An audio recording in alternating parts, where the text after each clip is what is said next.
Hello, I'm Roger Blake, the Executive Director of the California Interscholastic Federation.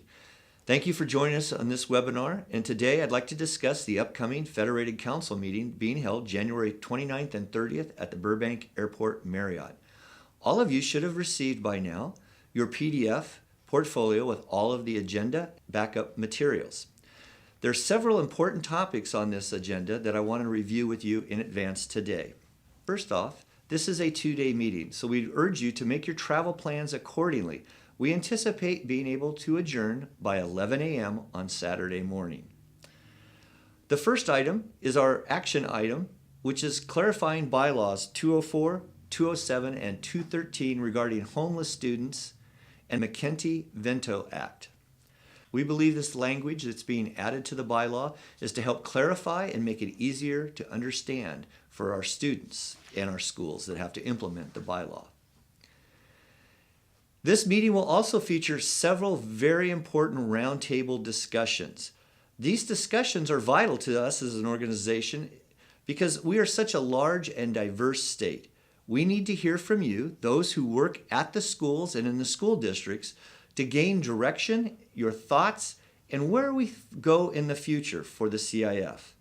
A wise scholar once stated, "Decisions are made by those who participate," and I urge all of you to make your travel plans so that you can participate in the formulation of our future with these roundtable discussions.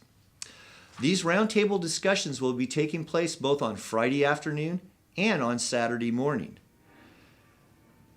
One of the most important topics that will be discussed, and I anticipate to be controversial, is athletically motivated transfers.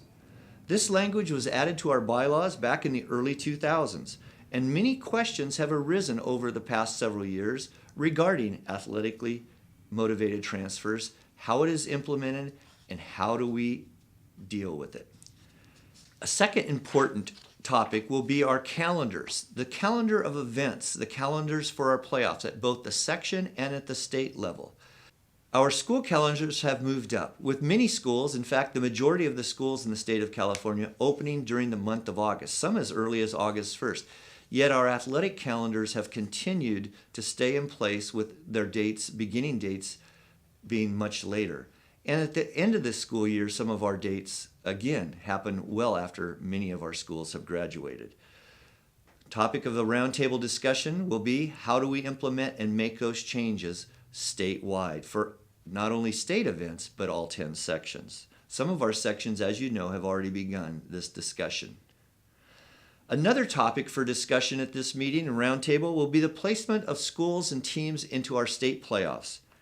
In 1914, it began back in 1914, the state was divided into the North and the South, and we've operated that way for over 100 years. This division of North and South has forced schools in the center of our state, be them in the southern section or the Sac Joaquin section or the central section, to travel long distances for regional and state playoffs. I believe it's time for a change. And one of the answers has been, well, this is how we've always done it.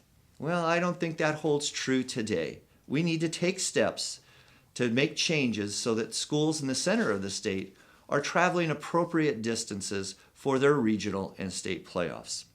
Now, we just recently made some changes in that direction when we expanded the football bowl playoffs, and we look forward to doing the same type of placement of schools for other sports where we offer regional and state championships.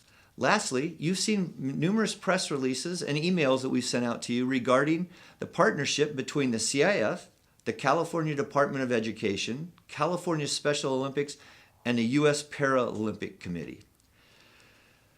This discussion and presentation on Saturday morning will be how can we implement programs at the local level to provide opportunities for more students with disabilities to participate in our local sports programs.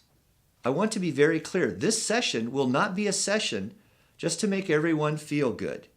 This will be a session that we work with the experts from the California Special Olympics and the U.S. Paralympics, how we can provide more opportunities at the local level and on your school campuses to include students with disabilities. How do we do it?